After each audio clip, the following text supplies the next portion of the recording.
kembali berjumpa dengan saya Ikro Nuriman, calon guru penggerak angkatan 9 dari SMK Negeri 1 Rangkas Bitung, Kabupaten Lebak, Provinsi Banten. Pada kesempatan ini saya akan menyampaikan tentang studi kasus yang merupakan hasil diskusi kami di ruang kolaborasi modul 3.1 tentang pengambilan keputusan berbasis nilai-nilai kebajikan sebagai pemimpin. Pada studi kasus ini, kami mengangkat tema guru berprestasi dan dampaknya pada prestasi murid.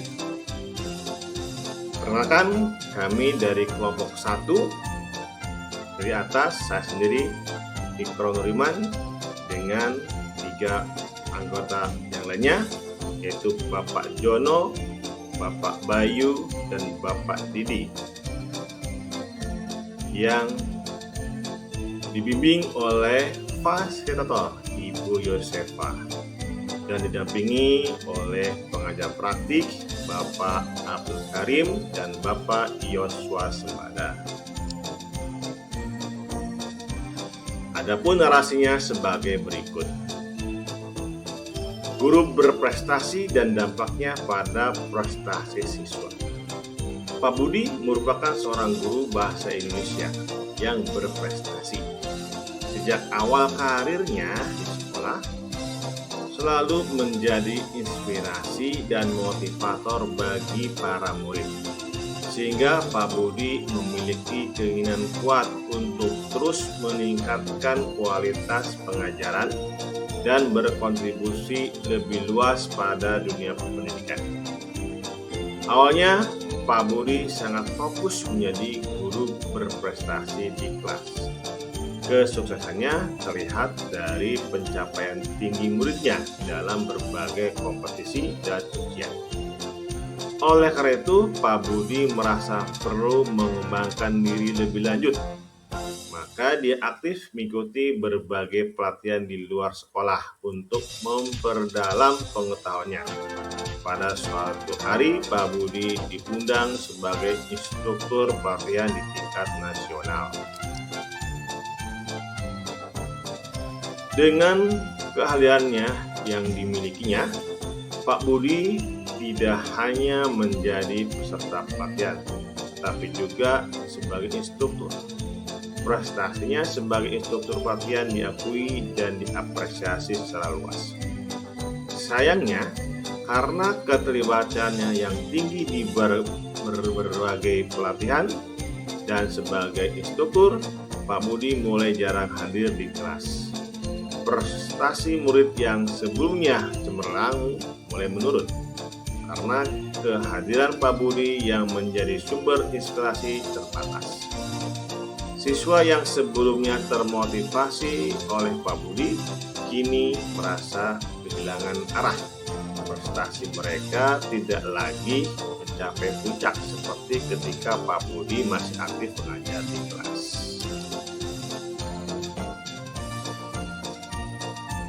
Sebelum kami melakukan pengambilan dan pengujian keputusan, kami menganalisis masalah.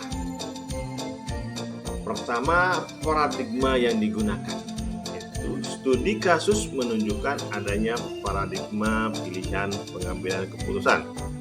Paradigma ini melibatkan pergeseran perhatian Pak Budi dari fokus di kelas ke kegiatan di luar sekolah sebagai instruktur pelatihan di tingkat nasional.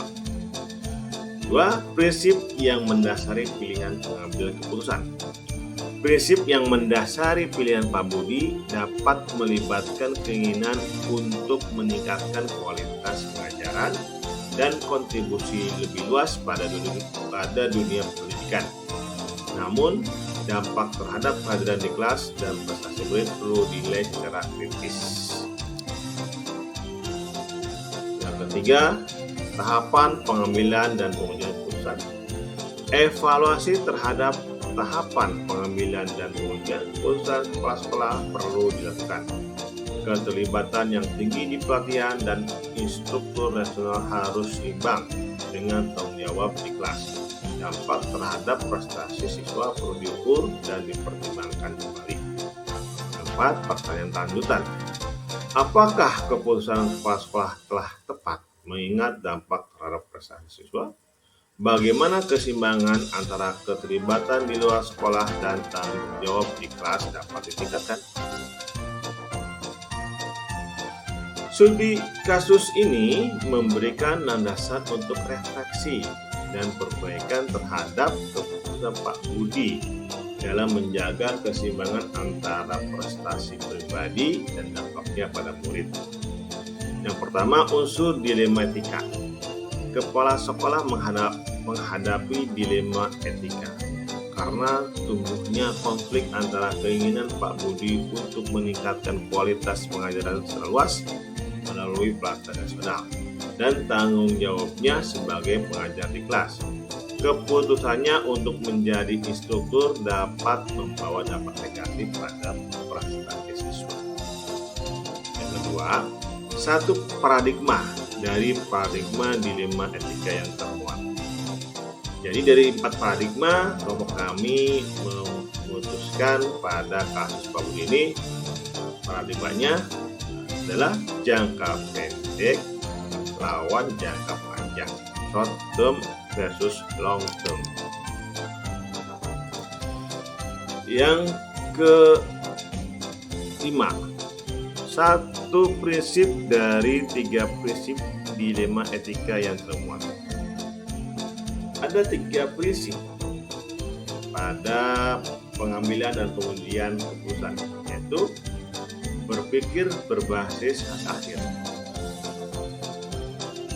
kemudian berpikir berbasis peraturan, dan berpikir berbasis rasa peduli. Dari 3 prinsip tersebut, kelompok kami menyatakan bahwa prinsip yang relevan adalah berpikir berbasis peraturan, di mana Pak Budi harus menimbang adil antara kebutuhan pribadi untuk pengembangan dan tanggung jawab terhadap prestasi murid di kelas. Berikutnya, hal-hal menarik atau tak terduga. Pak Budi berhasil mendapatkan apresiasi sebagai instruktur, tetapi prestasi menurun, menunjukkan kompleksitas dalam menjalankan perannya. Dilema etika memberikan wawasan tentang tantangan guru dalam menyeimbangkan pengembangan pribadi dan dampak langsung pada siswa. Nah, sekarang masuk ke pengambilan dan pengujian keputusan. Ada 9 tahap. Tahap pertama, mengenali nilai-nilai yang saling bertentangan. Nilai yang saling bertentangan dalam studi kasus tersebut terkait dengan keadilan dan tanggung jawab. Yang kedua, menentukan siapa yang terlibat dalam situasi ini. Yang terlibat dalam situasi tersebut adalah kepala sekolah, Pak Budi, dan peserta didik. Yang ketiga, kumpulkan fakta-fakta yang relevan dengan situasi ini. Pak Budi merupakan guru berprestasi, menjadi inspirasi dan motivator bagi para murid. Lalu sebagai instruktur pelatihan, dan Pak Budi mulai jarang hadir di kelas, dan prestasi murid yang sebelumnya cemerlang mulai menurun. Yang keempat, pengujian benar atau salah. Dalam tahap keempat ada beberapa pengujian. Pertama, uji legal, kedua uji regulasi, ketiga uji intuisi, keempat uji publikasi, dan kelima uji panutan. Baik, kita akan melakukan uji yang pertama. Apakah ada aspek pelanggaran hukum? Nah, ini uji legal. Dalam kasus tersebut, Pak Budi tidak melakukan pelanggaran hukum menurut kami. Kedua, apakah ada pelanggaran peraturan atau kode etik profesi? Dalam ini uji regulasi. Dalam kasus tersebut, secara peraturan sekolah, Pak Budi melanggar karena sering meninggalkan kelas. karena sering mengikuti pelatihan, baik itu sebagai peserta pelatihan maupun sebagai instruktur. Yang ketiga, berdasarkan perasaan dan intuisi Anda, dalam uji intuisi, apakah ada yang salah dalam situasi ini? Sebenarnya yang dilakukan oleh Pak Budi tidak mutlak salah. Di satu pihak Pak Budi melaksanakan tugas dari kementerian sebagai instruktur, namun di lain pihak Pak Budi sering meninggalkan kewajibannya untuk mengajar tugas.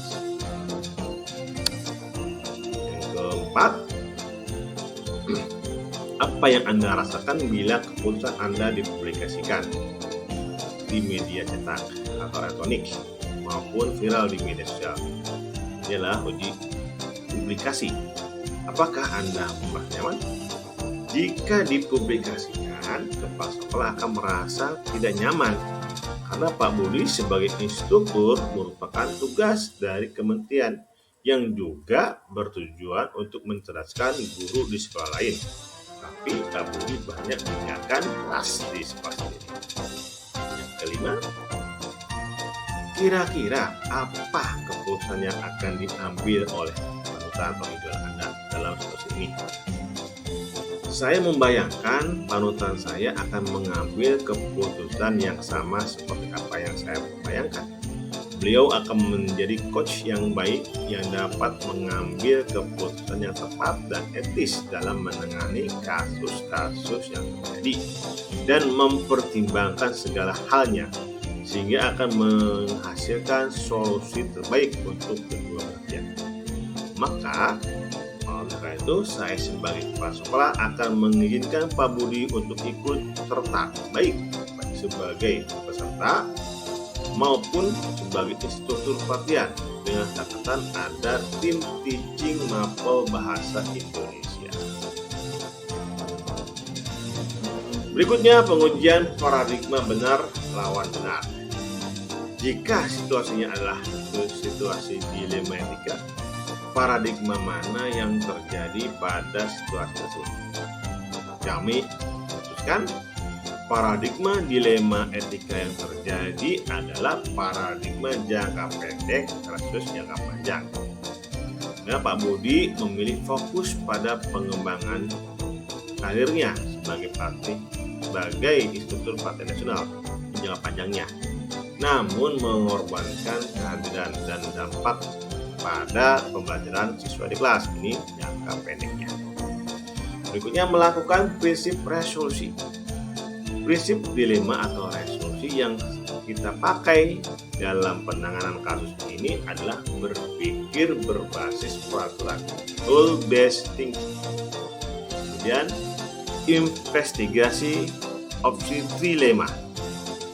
Saya sebagai kepala sekolah akan memanggil tim guru bahasa Indonesia untuk mendiskusikan kondisi Pak Budi yang mendapatkan tugas dari kementerian dan dimusyawarahkan agar nanti ada guru pengganti saat Pak Budi melaksanakan tugas sebagai instruktur dari kementerian. Kemudian buat keputusan melalui diskusi terbuka.